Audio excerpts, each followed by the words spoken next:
Welcome to the Brazos Valley MLS update, where it is my job to go over the real estate statistics from the previous month. The information covered is provided by the Bryan College Station MLS, the Texas Association of Realtors, and the Texas Real Estate Center. This information is general information for the entire 7-county area. So if you would like to know what this could mean for your unique situation, please feel free to click on the link in the description to schedule some one-on-one time with me. If you'd like to have your own copy of the presentation, click on the other link in the description. Lastly, if you would like to stay plugged into the latest real estate trends in our area, be sure to like and subscribe to the channel so you can be notified when the next update drops. With all of that said, let's get started.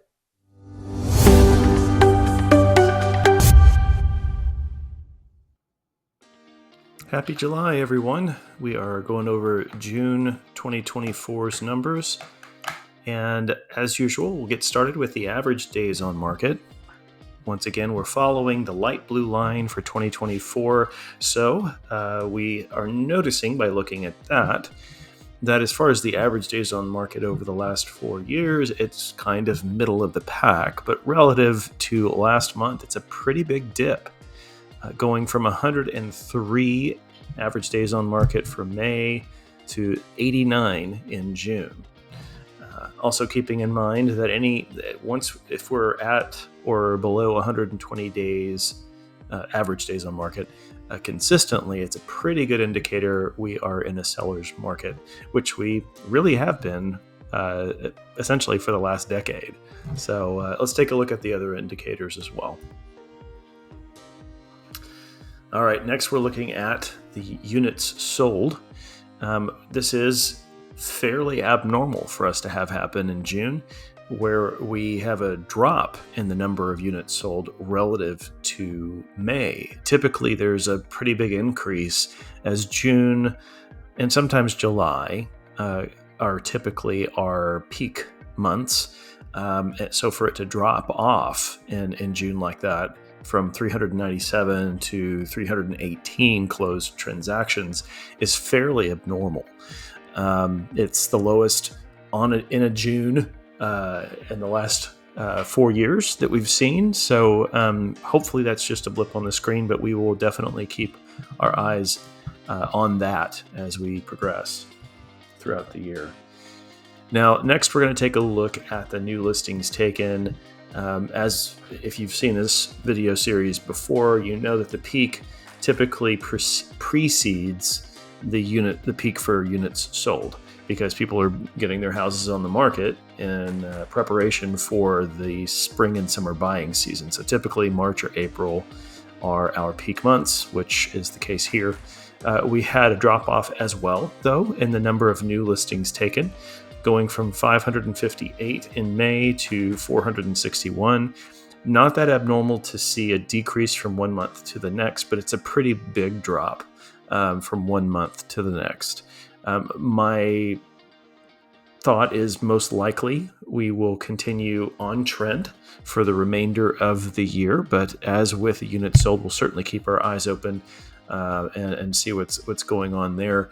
It's not a huge issue at this point with because properties are typically staying on the market a little bit longer, even though the average days is lower. We have a higher amount of inventory that's out there. So the fact that we're not taking on as many new listings this June relative to the previous 4 Junes is not that big of a deal.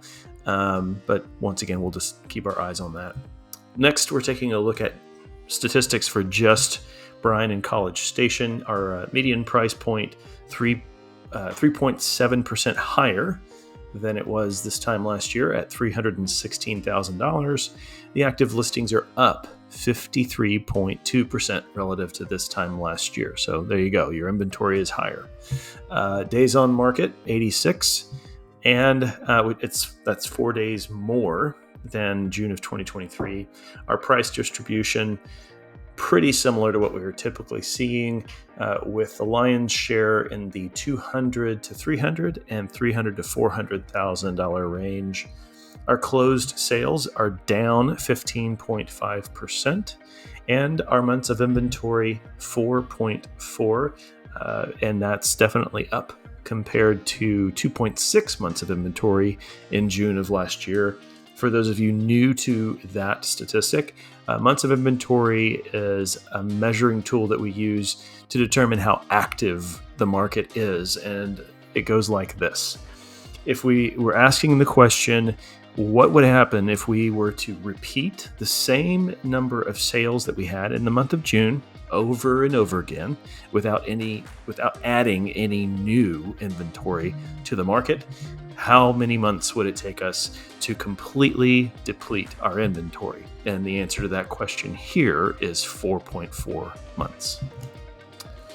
All right, so next we're taking a look at the market activity for last week. This is my, feeble attempt to keep track of the kind of activity that's going on, at least as far as properties going under contract, because typically when a property goes under contract, it's going to sell, more likely than not anyway. And so you'll notice I've been tracking this since the pandemic began. So that's why this year is significantly lower.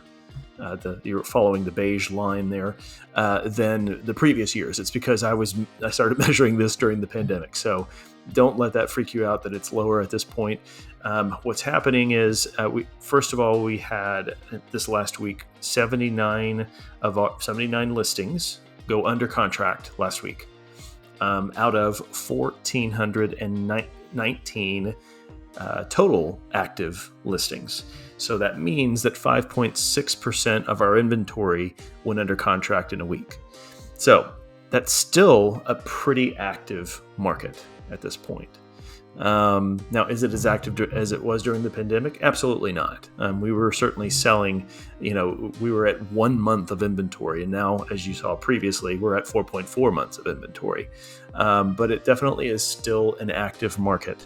All right, that is it. Hopefully this has been helpful, but please feel free to reach out if you have any questions about what this might mean for you and your individual real estate situation with all the nuances I'm sure that everybody has.